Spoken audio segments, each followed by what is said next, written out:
Welcome back to Rise of Kingdoms. My name is Touch of Malice, and today's video is all about, we're approaching KVK 2. It's right around the corner. But I'm in a bit of a hiccup. I was looking at what I got, and I realized that I'm in trouble for KVK 2, and I might not be prepared as I thought I was. So, without further ado, let's jump into the video. Welcome back to my Sock Sleeper series, a series where I create an account in Season of Conquest and then migrate back to the early game. I had done this in the past to play KVK 1, 2, and 3 again. I slept again and then migrated back to KVK 2 to re-experience the early game. Now, if you have been following my Sock Sleeper series and you understand that I had built 2 marches for KVK 2, it was a Takeda Ethelfled with a CJ Joan.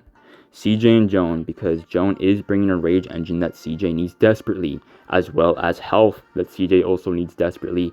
Because Joan is a rage engine commander, she's going to be having that 30% health for quite often. She's also just got a 25% normal damage, which will buff CJ's AoE smite. The heal is basically irrelevant. Takeda primary, Takeda Ethelfled. Ethelfled is expertise, so she is going to be dealing nice bonus damage to enemies that have slowdown. Takeda is able to deal slowdown.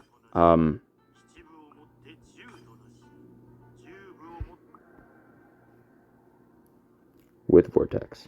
Whenever he uses an active skill, him reducing your enemy's march speed is just going to increase the chance of Ethelfled hitting that target. I didn't go all in on this talent because it was just there to trigger the march speed reduction. Now, at first, I thought, alright, you know what, it's KVK 2. This isn't amazing, but it's going to be alright. Well, when I migrated back to Season 2, I started dueling players with Takeda primary, and I came to a quick realization that even in Season 2, Takeda honestly is not a strong primary. He's really not. Am I still going to use him in the open field for KVK 2? I think a little bit, just to get a final sense. But it was quite clear that he is not built to be a primary, even in Season 2. So, with that being said, what was I going to do? Oh man, I was in a pickle. I was really in a pickle. I had wanted to go strong on Cav so that I could have an easy transition to KVK 3 with Arthur. I was running around. So this is what I came up with. When Eve of the Crusade came, I still trained as many troops as I could, burning 170 days of speeds, all in on cavalry. Still, why did I do this? Well, it's because I decided to do something that no one else has done before. You see, I did what's called the pro gamer move. And when you take a look at the versatility tree, if you understand how to optimize it, with versatility commanders, you really can use them in any way possible. And if not any way possible, many ways. So for KVK 2, I decided to run a CJ primary with full cav gear, full cav armaments, an orange formation that buffs his AoE as well as Takeda's burn, and a talent tree going all in on smite and only grabbing talents from the infantry tree that will benefit me. With full cav troops.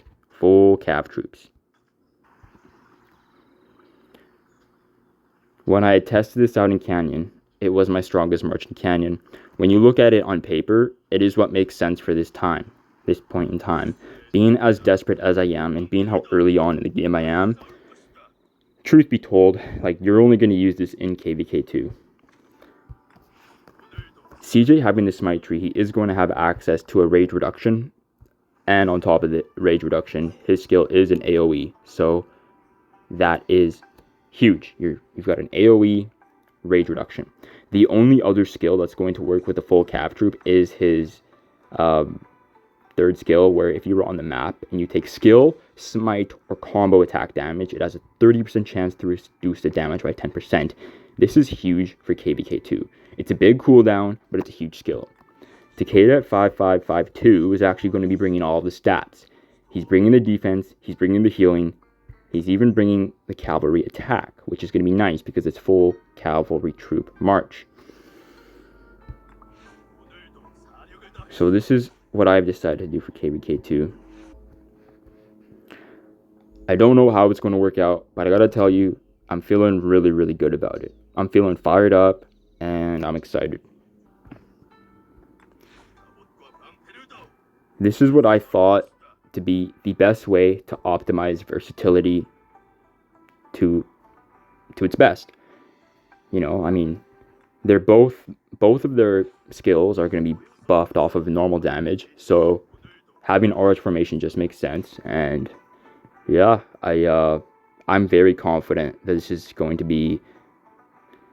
I think it's going to be viable. You also have to take into consideration that my CJ is very underpowered and my Takeda is not even maxed out. So, you guys can share your thoughts down below. Tell me what you think of my decision. I will catch you all in the next one. Peace.